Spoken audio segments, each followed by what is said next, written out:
And yeah, we are live. So we're a bit early. Well, that's okay. We're ready to go. So hope you are okay out there in the world today.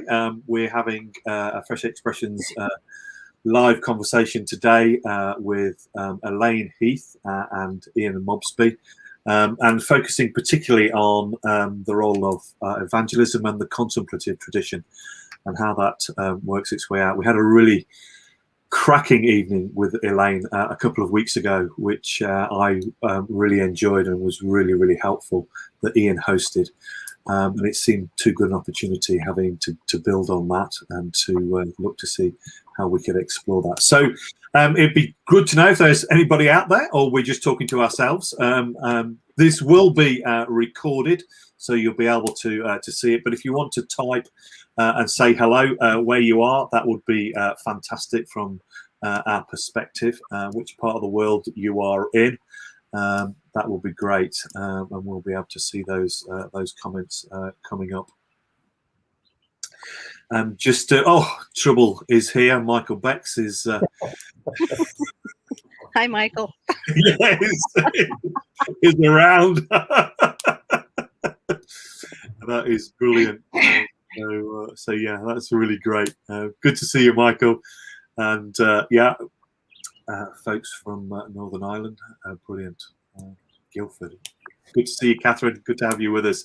We hope this is a good conversation. Ian, or largely Ian's instigation, have been running these 12 steps to developing a prayer life and contemplative. And we started them way back. Ian, when was it we started? Probably back in a year ago, almost. A year ago, wasn't it? Yeah, and it was just born out of the reflection that actually some of the stuff that we were seeing and some of the stuff that we were kind of understanding was this sense that pioneers, they'd ceased their activity as a result of COVID, and as a consequence of which they were kind of wondering who they were any longer. And so we've run 7 of those now. They've been really fruitful for people, but this whole idea about a contemplative tradition and what that means and what we can learn from it. I remember reading Elaine's Mystic Way of Evangelism during the past year and how influential that has been on me. So we're going to make a start. Great to see you, Jonathan, all the way from the other side of Leicestershire, near where I am, so the other side of the county. Ian, would you like to just introduce yourself, and then Elaine can introduce herself, and we can get cracking. Thanks, Tim. So yes, I'm Ian. I'm just at the moment south of Blackfriars Bridge in central London, where I'm a mixture of a pioneer, but also someone who's very committed to the contemplative tradition, thinking about how do we do mission in a kind of post-Christendom context. So I have responsibilities for the local diocese in terms of getting Fresh Expressions going, and also just very keen to see more expressions of new monasticism around the place. So passionate about this subject, about contemplation and evangelism. So thanks, good to be with you. Great, thanks, Ian. And Elaine, it's great to have you with us. Thank you for taking the time. And you're outside, is that right? In which part of the world are you? Yes, I'm outside of Durham, North Carolina, and at Spring Forest. I live here in intentional community with my husband and several friends. Our church is a new monastic type of church, and it's on a farm, and the farming operation is at the hub of what we do and how we form community and how we serve, especially people who've experienced forced migration. So we grow food with and for people who have food insecurity, but especially those who've suffered forced migration. And before I retired, I was in academia for a long time as a professor and an administrator. And I've also been a church planter and a pastor of traditional churches. Great, thank you. Well, it's so good to have you with us, and we thank you.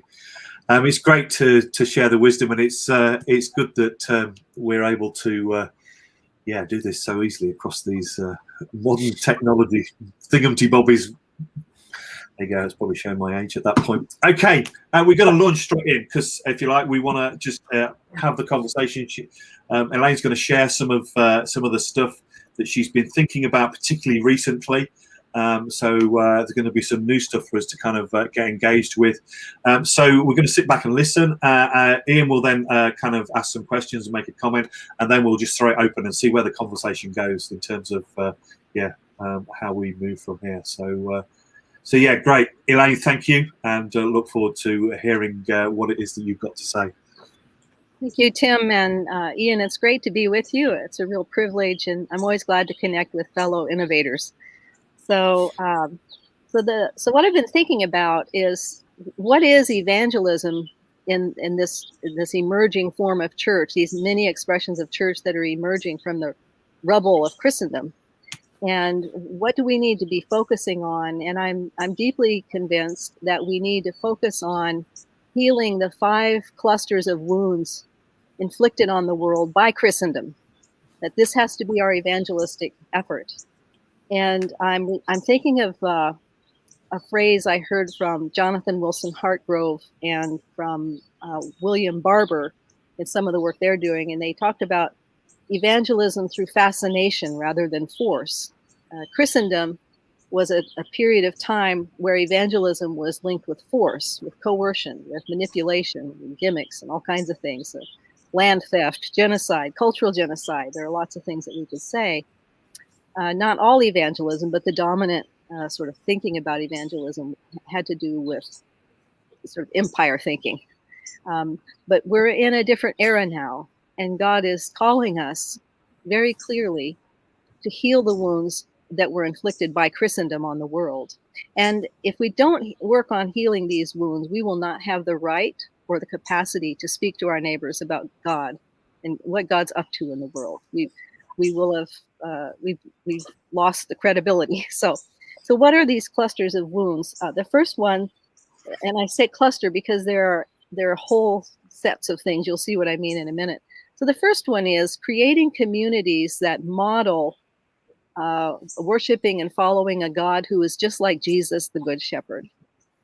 And by that, I mean how Jesus behaves in the Gospels. So fostering communities of faith that act like Jesus acts in the Gospels, Jesus, the Good Shepherd. I myself am a shepherd now. We live on this farm, and my job is taking care of the livestock. I have a herd of sheep and goats. And one of the things I've learned about sheep and goats is that they follow. You can't drive them very well. They follow. And you have to take time to earn their trust. And there are all sorts of things about being a good shepherd that I've learned in new ways since I became a shepherd that I didn't understand in depth, when I was thinking of it simply as a metaphor. But this healing these clusters of wounds have to do with healing God images, how we talk about God, how we use God to threaten people in Christendom, how we presented a God who was bloodthirsty, narcissistic, shaming, a hater God. We've got to heal all that stuff by presenting the truth that God's meaning is love, and that we're going to heal these wounds about images of God. And how will we do that? It's how we are present in the world as a community. And that leads us to the second cluster of wounds, and that is communities that exist to give themselves away instead of to suck up everybody around us and take all their stuff and get them sort of in this tornado-like, inwardly focused cycle of spinning around inside a church building with its internal programs and so on. So communities that give themselves away. And a premier text for us in this is the hymn of self-giving in Philippians chapter 2, that Christ, though he was equal with God, did not consider equality something to grasp, but emptied himself. And so this sort of emptying ourselves, one of the theologians who can give us wisdom for this is Dietrich Bonhoeffer, who called for a new kind of monasticism that had nothing in common with the old other than a radical commitment to live the Sermon on the Mount. And of course, his context was the Nazi regime and so on. So giving ourselves away, sort of giving instead of taking, or to use the language of Oswald Chambers, the wonderful leader in the Keswick movement, to become the broken bread and poured out wine for our neighbors. So for our communities to move in that direction, which is a different direction. And that will heal the wounds of exploitation. Then the next one is also about healing, becoming communities of wounded healers. And what this means is for us to work on our own unfinished business so that we can give ourselves away. And here, one of the wisdom teachers for us is Henry Nouwen in his book, The Wounded Healer. And there are other saints that can guide our thinking here. But this has to do with understanding at the most fundamental level that Christ is in and with the least of these, whoever the least of these are. That all of us at some time in our life have been the least of these, maybe when we were children, for sure. But the least of these suffering wounds, Christ is there. And when we understand this deep, deep truth that Christ is with those who are harmed by systems, those who are in the margins because of unjust systems and structures, that what we do with Christ there is, or what we do with people there, what was done to us there, Christ experiences. So attending to the healing of these wounds then gives us the capacity, the spiritual capacity, the emotional capacity, the ability to be present and to attend to other people. So the role of the contemplative life is incredibly important for us to become communities of wounded healers who see and love our neighbors who are suffering. And now during COVID time and all of the holistic damage it's done with job losses and illness and grief because of loss of loved ones and so many other things, this is going to be more important than ever, that we have the ability to be with people who are in trauma because we are dealing with our own trauma. And then the next part is about creating communities of belonging where people are welcome and celebrated to show up as themselves with their particular embodiments, with their particular stories. And what this means is we're going to be healing the wounds of all the isms and phobias that we have inflicted on the world in the name of doing God's will. Patriarchy, racism, queerphobia, nationalism, all these sorts of things that we've done in a blasphemous way, saying that this is God's will when it's not God's will. So creating communities of belonging. And then finally, and in some ways, most fundamentally, communities that heal and protect God's good earth. We could go on for a long time about bad theology of dominion that has supported the destruction of the earth. And this is our home. This is our home. And in the words of the old hymn, this is our Father's world. This is our Creator's world. God created it and said it's good, and created ecosystems that work, and we've messed the whole thing up.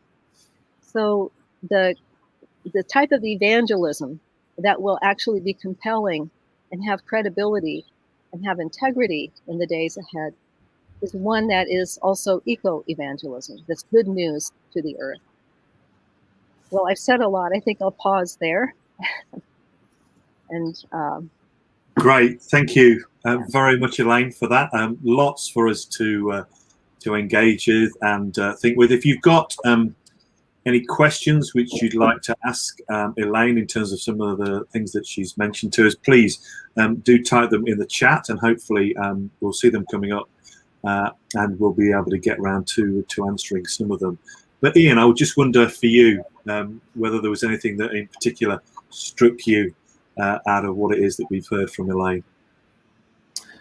Thanks, Tim. Wonderful. So one of the there's been a lot of conversation going on in this country in the various between the pioneers, the missioners, and the denominations they're connected to. And often there is, we were just talking about a rejection of church, and it's really lovely to hear. So what I'm hearing you say, Elaine, these are kind of attributes and desires for what we want in terms of a post-Christendom understanding of church. And I think the great danger, as we've observed, isn't it, is a poverty of imagination about what that looks like.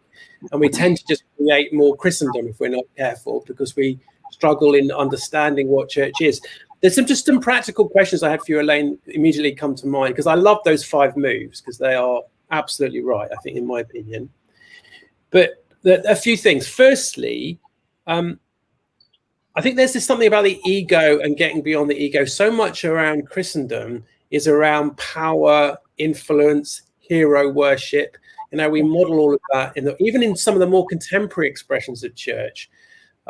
So I'm just concerned that whatever attributes we have for a possible church, unless we all go on that inner journey of transformation, we're just going to create more egoic pressures on church. So I wondered if you had anything to say about, well, how do you move from letting go of what is and not just recreate it in terms of that non-egoic journey, or I think of contemplation.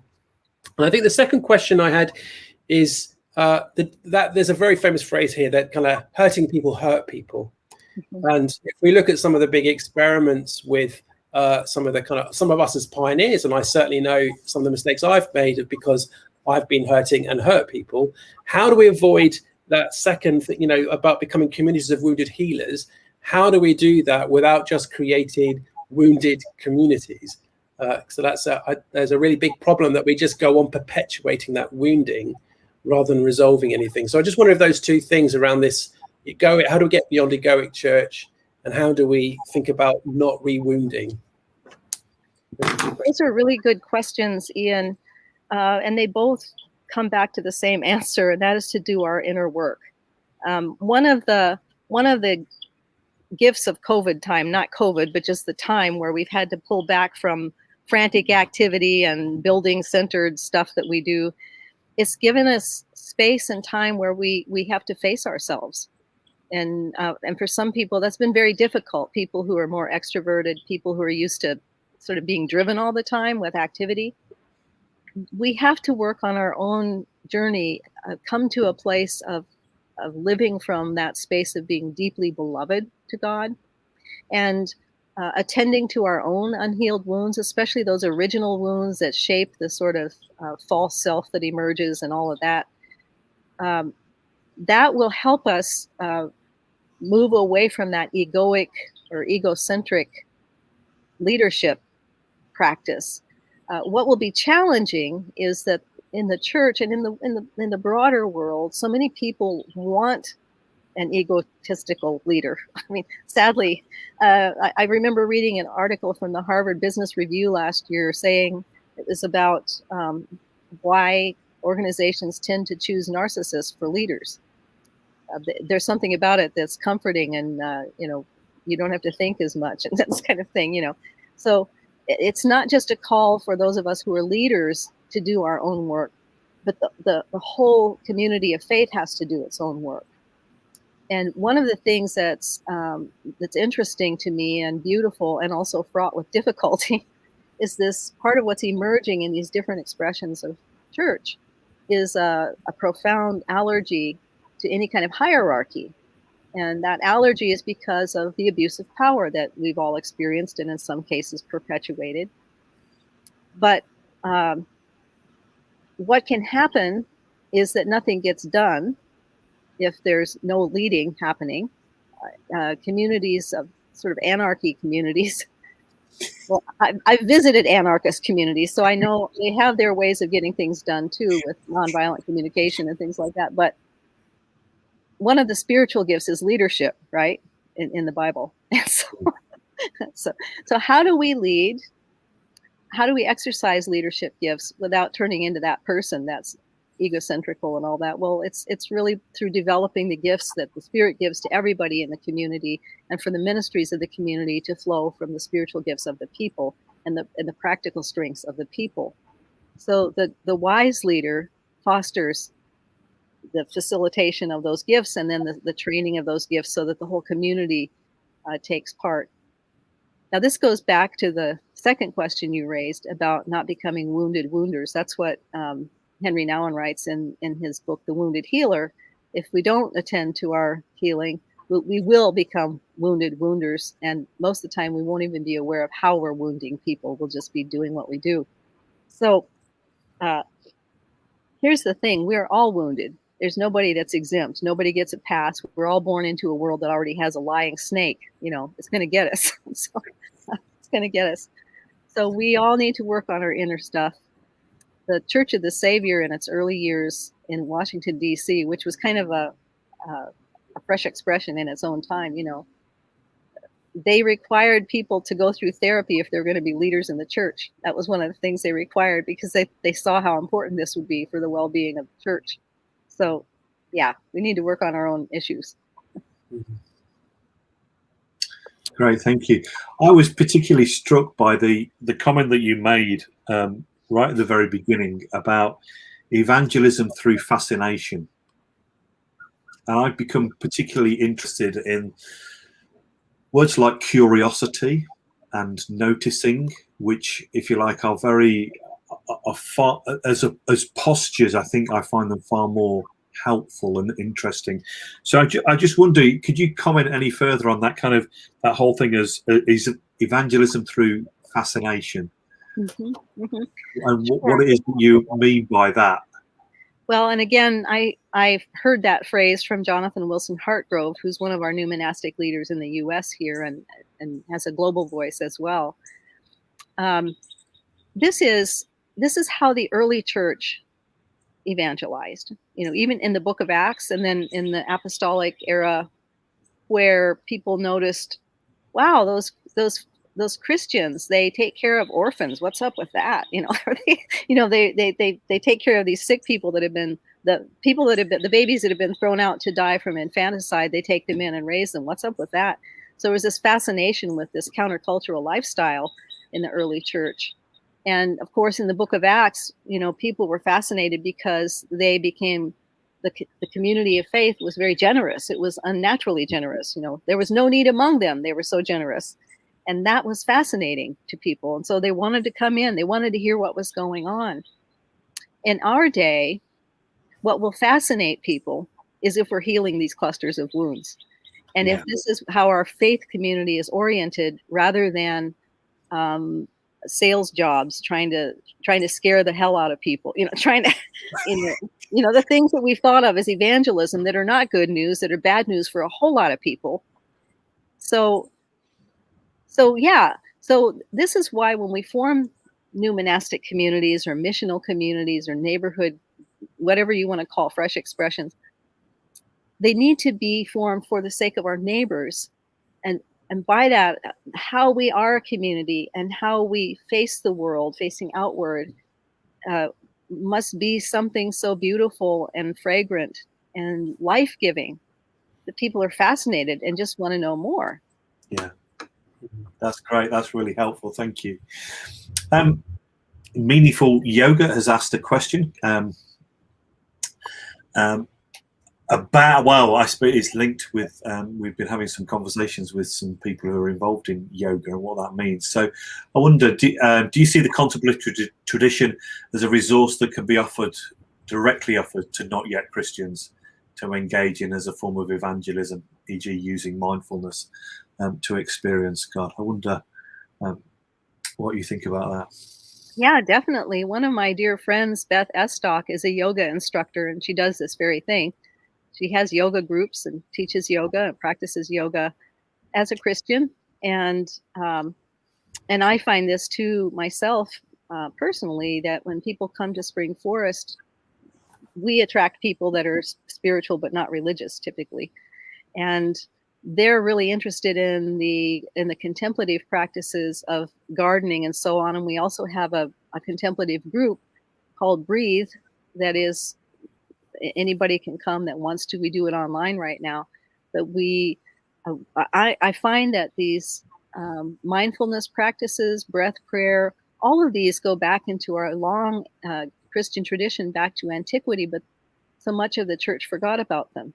So this all seems like weird, different, not Christian stuff, but actually it's a part of our tradition too. And I find that it connects well with people. Yeah, I've got a shout out to Pauline Steenberg, and I know Michael Beck over in the States does yoga as well in terms of a way of engaging with people. So a shout out to both of those. And I've got a good friend of mine, Andy Freeman, who's involved here in the UK with a project called Space to Breathe, which does exactly what it is. And he's out in NHS world, he's out in education, doing exactly this kind of thing, helping people to engage. And to give them life, actually, in many ways, because without breathing, things kind of tend to end pretty quickly. You know, something else, Tim, is that simple yoga practice is one of the therapies used to heal trauma. Trauma stays stuck in our bodies, and yoga is one of the things that can release the trauma from our bodies. So that all makes perfect sense to me. Yeah, fascinating. Go on, Ian. Yeah.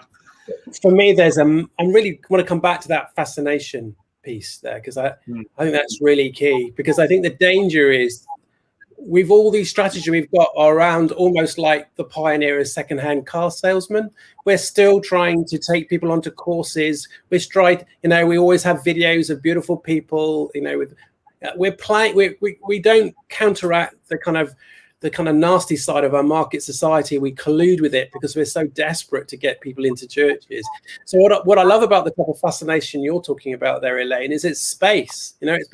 It's giving room for the spirit to unsettle people, to go much deeper. It's not trying to fill everything or trying to be cool and trendy. It's actually about getting out of the way of God rather than trying to do more. And I tell you what, the other thing that strikes me about what you've just said and the question about yoga, you know that bit in the Road to Emmaus when Jesus is invited to come into the house and he's going to walk on. It really struck me that they invited Jesus to come into that house as part of their experience. And there's something about the fact that spiritual practices are really important to be able to receive the love of God. We think it just happens by osmosis. And I think there's one thing about practitioners, if I'm going to be honest, we're not very disciplined, and particularly not very disciplined around prayer. So there's something about, I think we have to get a lot more serious about contemplation and prayer to receive the love of God as practices. And then people can get a bit more fascinated about it. A bit like how people go and see Taizé community in their thousands every year because they see Christians living out contemplative practices. And the danger, if it's all just about social action to people, is just another form of Christendom. Anyway, just interested in what you think about that. Yeah, well, I agree with that.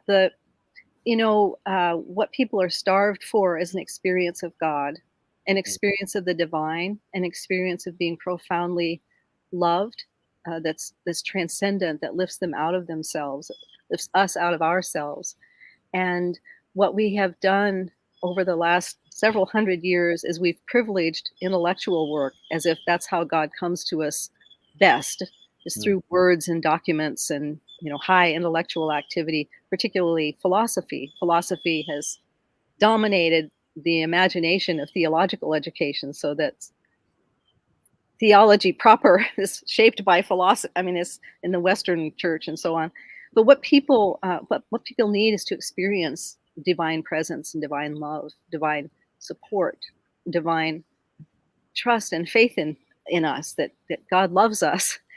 And we encounter God through these spiritual practices. Experience is always primary, and theology is always secondary or tertiary. But we flipped that. We thought, no, theology, you have to know the right things and agree to them intellectually, and then eventually you might feel something or you might experience something. But no, it's encountering God that is primary. And then we talk about it when we're ready to. It might take a long time. And this is where theology comes from, communities of people who've experienced God and then are reflecting together on what it is that they've experienced and how it's transformed them. And that's how theology is articulated and then refined by the community of faith. We really have to go back to that model of understanding what's primary, what's important. I've got an allotment, so it feels like I should have a flat cap on at that point, but I found that an incredible space. It's been an incredibly helpful space over the last 18 months in particular. But actually, it's also been a place, and I've only, just as we've been talking, I've realised actually it's been a place of healing. Mm-hmm. So I've been out in creation, out in nature. My hands have been in the ground. Yeah. And it has enabled me. And my fellow allotment holders, some of them who will come in, we'll sit down and we'll have a cup of tea when we're allowed to do that kind of thing. And actually, the words that many of them have used of this has been a complete and utter godsend. I would have gone mad during period if I'd not had the allotment and the community that is down there. And I find that really interesting, and it makes me think, so actually what does that mean in terms of some of the most amazing conversations I've had in the last year have been on the allotment whilst weeding with people who've had their feet in the, literally in the in the dirty earth, and actually as a consequence of which some amazing conversations have happened because we've been doing that together, but it's been out in creation. I totally get that. There's a wonderful set of resources available from Christine Walters Painter, which she writes and has done some videos on Earth as the original monastery, and trees as the original saints, and the kind of coming back to Bonaventure's theology, St. Francis's theology, that the earth is filled with the footprints of God, that God is in and through this first book of creation that anyone can understand. Anyone can touch God by touching God's world, and that's what you and your friends have experienced at your allotment. Yeah, and it's been that experience, actually. It's been experience first, and I'm still, in a way, I'm still trying to make sense of it. Where there's theology, and it's exactly that thing.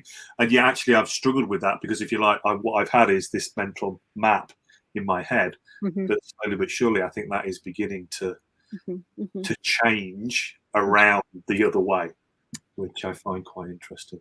I want to get to Alan Leach from Yorkshire. Good to have you with us, Alan. Has asked a question about shame, which is I know some of the guys, Catherine and Ali, are looking at how this works its way out, because shame seems to be quite a big wounding. So thank you, Alan, for your question. And I wonder, so he asked, in your experience, is there active work in the church about their deeply emotive work? Well, what I found, yes, you're absolutely right, Alan. And shame at its core, I'm thinking of toxic shame, not healthy shame. Toxic shame at its core is the deep conviction of not belonging.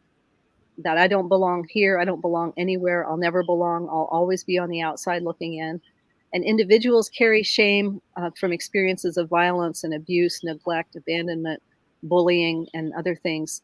But communities carry shame too. In a white dominant culture, for example, we shame and exclude, have done so, people that are not white and from other cultures and so on. So it can create also sort of communal shame that becomes internalized and then becomes manifest in colorism and various things like that. So what I've noticed in the church is that there are not enough resources or people interested or even knowledgeable about what toxic shame is and what it does. So what I notice is that Christians go beyond the church or just don't even go to the church for any kind of healing work on shame and read Brene Brown or watch her videos. Back in the day, it was John Bradshaw and some people like that. So it's sad because Christ has taken our shame and nailed it to the cross. I mean, there's a scripture that tells us this. Christ took our shame. There's so much in the Passion narrative and in the epistles that can help us understand that about the healing of shame. So we have within scripture, we have within our long contemplative traditions of the church and in the wisdom of the desert fathers and mothers, we have resources that can help us. These don't exclude the wisdom of the psychotherapeutic community and other interventions, but we actually have resources that we're, for the most part, ignorant of and not tapping into and not using with wisdom to help people heal from shame. Thank you, Alan. I hope that is. I hope that's helpful for you in terms of the work that you're doing, and power to your elbow in terms of what it is that you're doing in East Yorkshire. I hope that is helpful for you. Just to say to folks, if you've got any questions which you would like to throw into the mix as we go through this conversation, then that would be great. Thank you, Michael, for your encouragement. This is a rich and beautiful conversation. It is, and that's really great. Thank you, Alan. Great to hear that that was a help for you in terms of kind of what we're looking at and where we're going. Elaine, I just wonder if, you know, for some people, this kind of whole thinking about wounding, about healing, that will be new. In terms of kind of, they will perhaps be aware of it, but to actually kind of name it and to be clear about it, I think is another whole step. What things can people do just in a really, you know, practical, earthy way that actually might begin to help them begin to move in this kind of direction? That actually will bring about healing itself, but also to be helpful. Making those kind of first steps can actually be quite scary sometimes in terms of making them. So yeah, have you got any kind of tips or you know, or recommendations that for people to make those first steps? Sure. Well, depending on what your religious background is, perhaps you've grown up in a church or you've been formed by a church that teaches that all you need to do is pray and you'll get better. Maybe the church has been suspicious of psychology and of therapy and things like that, so that you maybe have felt afraid or ashamed to try to seek a therapist, for example. Or maybe in your tradition growing up that you've been formed by, you never heard of something called spiritual direction, and you're suspicious because that sounds like this other group that you're not sure about. So it takes a lot of courage to find a therapist. It takes courage to find a spiritual director, but reaching out, you can do these things through like teletherapy now with our COVID lockdowns and everything. You can get spiritual direction and therapy online, just like we're doing this call. So that's one place to start, is finding those two resource people. And there are networks of spiritual directors, and you can look online to find a therapist who has special training in whatever your area of stress or trauma has been. And you can have a tentative meeting with them to see if it's a good fit. If it doesn't fit with the first person, try the next person. So those are some things. The other thing is is theological. So I'm offering support right now to a person who, and have done for a while, a person who is a decorated Vietnam veteran who has carried profound trauma for so many years. And this person was also in a very legalistic, shame-based type of Christianity that re-inflicted so many wounds, sort of transferring onto God wounds that this person had received from other authority figures in their life. And now, so I recommended that the person start reading Brennan Manning, and the person who wrote Ragamuffin Gospel. Yep. And The Furious Desire of God, and a few other things to help shift the orientation about what kind of God is God. And this person is now is experiencing the love of God in a really amazing way. It's really remarkable. And I've known many other people like this too. So if you're coming from a background where you're pretty sure that God's mad at you, that you'll never measure up, you know, if you have this toxic shame, the feeling of not belonging and never fitting in, I do recommend Brennan Manning. Just go online and watch a YouTube, read Ragamuffin Gospel, read The Furious Desire of God, and get started with some theology of grace and God's wonderful welcome for all people. That can help you move into a different space where you're ready to receive some healing interventions. That's great. That's really helpful. Thank you. Thank you, Elaine. Ian, Michael, we'll come to your question in a moment in terms of kind of what that looks like. How do we create communities? But Ian, I know that you've got a couple of questions. Just, you know, or maybe just something to say in terms of, I know you've got plenty to talk about. So yeah, go for it, Ian. A comment and then a question that relates to what we've just talking about in terms of how we respond to our wounds. We live in such an individualized culture now that I think we've lost the ability to do interpersonal skills. We don't know how to tolerate people. I always remember in a very early Fresh Expression I did that people didn't know how to disagree without hitting one another. That was a good moment. So there's something about the way we church. Let's not go there right now. But yeah. So there's something about church that's really hard because it requires us to mediate being community. And we use that word a lot. But I've seen so many, I think that's what is one of the greatest things that puts people off Christianity, is that we talk about community a lot, but we don't really live it out in depth in a way that's seen to be very healthy. And I'm just so aware that even in some of our missional communities, sometimes aren't very healthy places. And we have a real problem with toxic communities. I think particularly in where I am, there's lots of unhealthy churches that have got perpetuate these places. And some of them are Fresh Expressions, some of them are parishes. So I've got lots of questions because I'm also thinking about Walter Wink's ideas that, you know, the way when we rewound one another, we create something. And it's very difficult for that not to perpetuate we institutionalize that pain, even if it's a small Fresh Expression or a denomination. So practically, how do we, following the way of Jesus, maybe of the Trinity, I think is really important here. So I've got questions and the practicality. How do we make sure that we do this healing type? What does that actually mean? How do we be church? And it's I remember one person saying to me, when they were in part of a traditional parish church council, and she said, I don't want to be part of the church council anymore. I don't like the person I become when I'm in that context. So there's something about how we do church. How do we do this so we can be who we really are, but keep it healthy? And it is true. There's some, I'm thinking of the 9 o'clock service. There's lots of alternative worship stuff, lots of stories of community starting off well, and then it got unhealthy. The relationships got very difficult, lots of wounding. We're so wounded by a consumerist culture that is so harmful to us.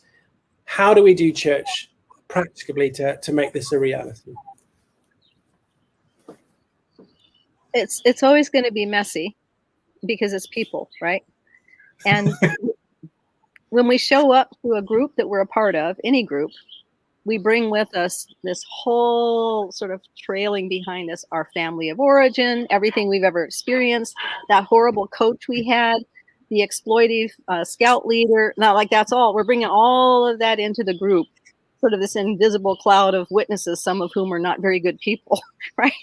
We bring it in and we interact in the ways that we've been formed, which is why mindfulness is so important. It helps us to become aware of how we've been formed and be able to make a choice when we show up in a group and we hear the voice of the coach back there, because all these voices are still in our head, right? It's all in there somewhere.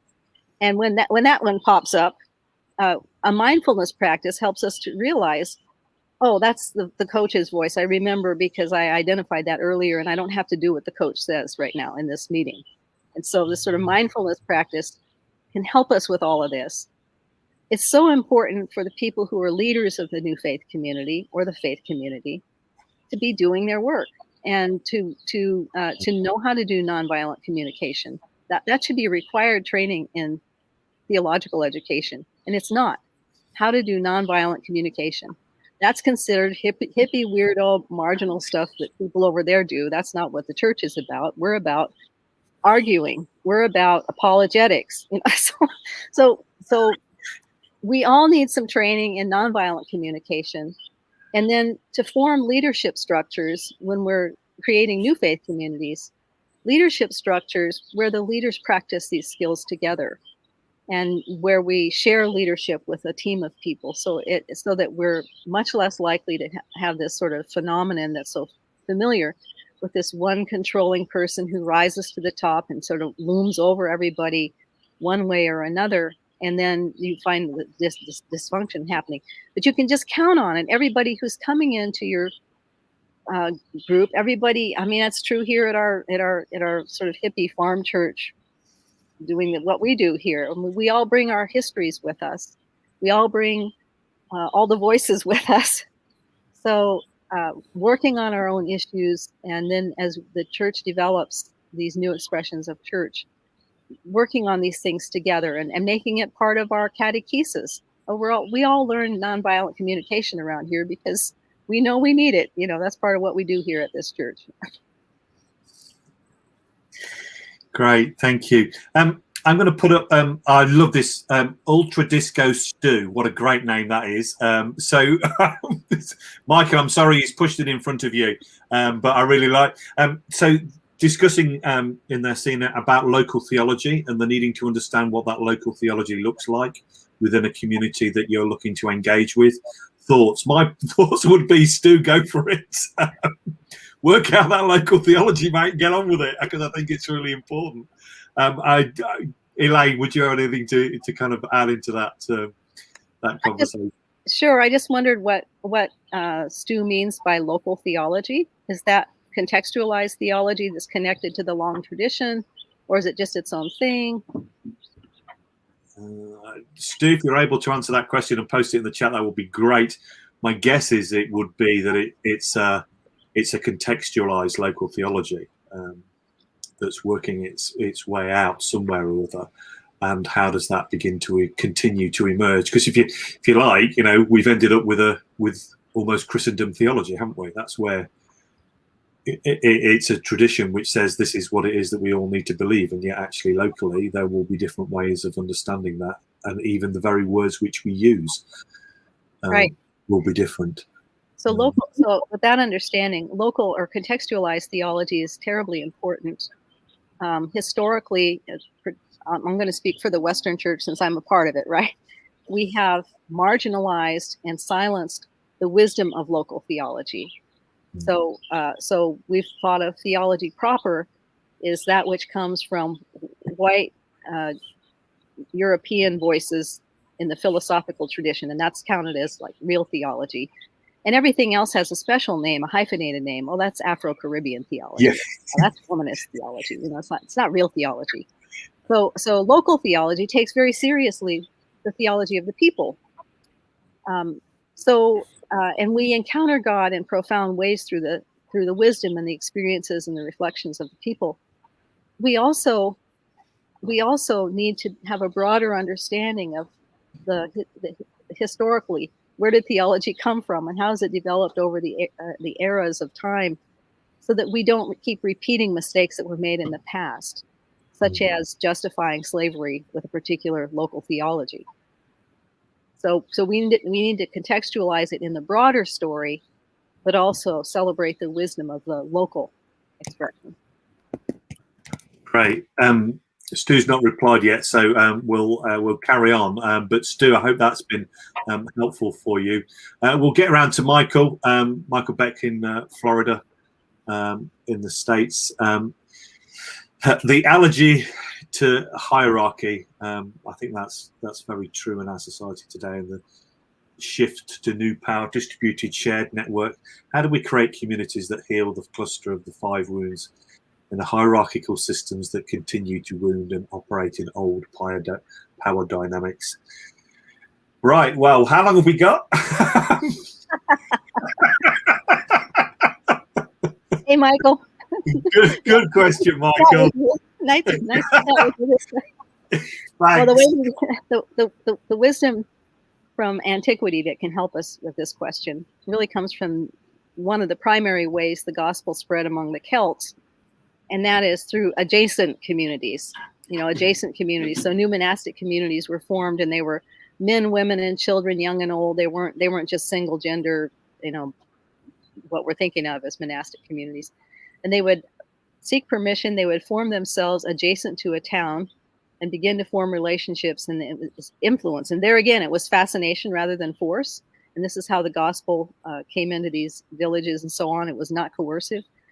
What we do, Michael, I think you and I both do this in our actual practices of ministry, is we've created communities that are adjacent to the power structures, that are 1 foot in and 1 foot out. Richard Rohr says that the Franciscan tradition is one of being on the inside edge of the institutional church, just on the edge, but with 1 foot inside. And so we create the communities that are healthy, that take into account these words you said, distributed, shared, networked, but we stay connected to the institution so as to be to influence imagination and to have accountability.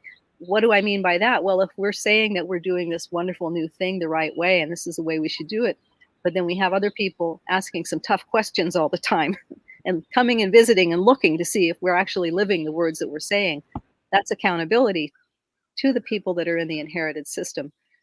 What happens over time, and I've seen this happening over the last decade, is an awakening to the sorts of things we're doing now with fresh expressions that were thought of as hippie weirdo things 10 years ago. I remember 10 years ago having bishops say to me, "Oh, what you're doing is not sustainable. Nobody will take it seriously. It's esoteric." I was told it was esoteric. And I remember saying, "No, we're just living our membership vows. That's all we're doing. It's not esoteric. We ask people to vow to this when they join the church." So there's an awakening right now. In fact, I could make a pretty good argument that we're in a new great awakening, or we're in a new reformation that's just pretty dramatic. And so if we all leave the institutional church behind and turn our back on it and stick our tongue out and say, "Get lost," we won't have a chance to influence people, and we're much more likely to wander off and hurt ourselves. So. Great. Ian, do you have something to say? Anything to comment on this? God, there's so much to say about this. Can I see myself? I can't even see myself. I can see Mike's question. Yeah, let me just see if I can get rid of the question. I've disappeared. I'm symbolically lost behind the question. I love it. Anyway, so for me, there's one thing I'm concerned about. I think we think that we're part of a church that's never had epoch crises before. There have been at least 5 major epoch crises in the church. And I think we sometimes think we've got to do it all anew. We've got to let go of everything and we just got to recreate it. And I think that's really dangerous, because then, as Elaine has said, we just repeat the mistakes of the past. And we remember that there was 2 things that happened in the church that we have to hold on to. One is that Gnosticism at one stage nearly destroyed the Christian faith in the West because it became so pervasive. And they used the force of Christendom to try to get the church back on track. So how can we avoid making those type of mistakes or getting into things that take us away from Christ rather than towards Christ? And the other thing I think is around the human capacity towards imagination is amazing. But as we've seen in recent politics, I'm not going anywhere down there, but we also have the propensity towards delusion and being taken in by things. So there's something around, I think, contemplation is a corrective at these 2 things. How do we, so we shouldn't just be recreating in a local authority.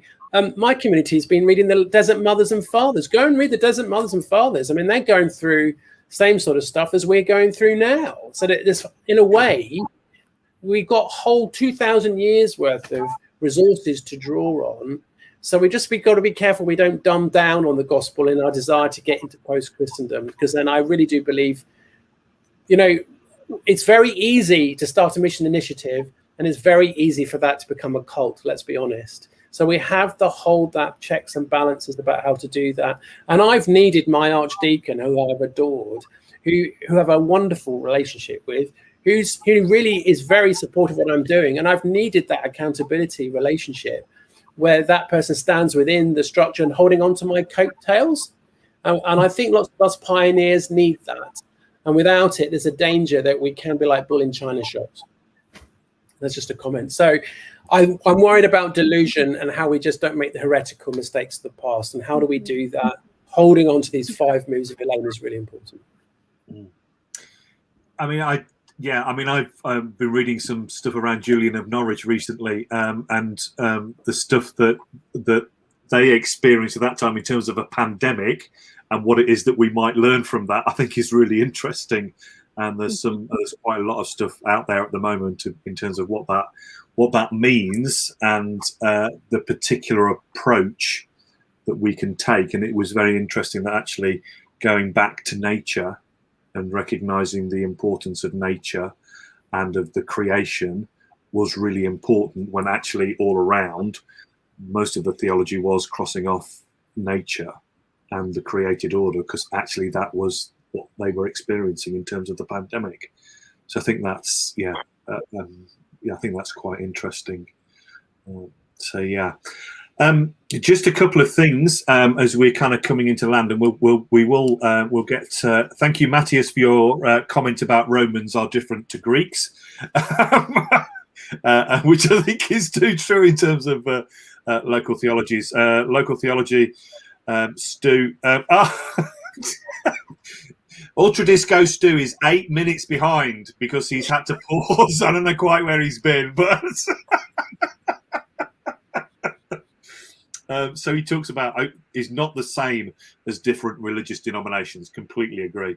Talking about going into new non-church communities and really understanding their start point, which I think was my guess at where it is that we were heading in terms of that conversation.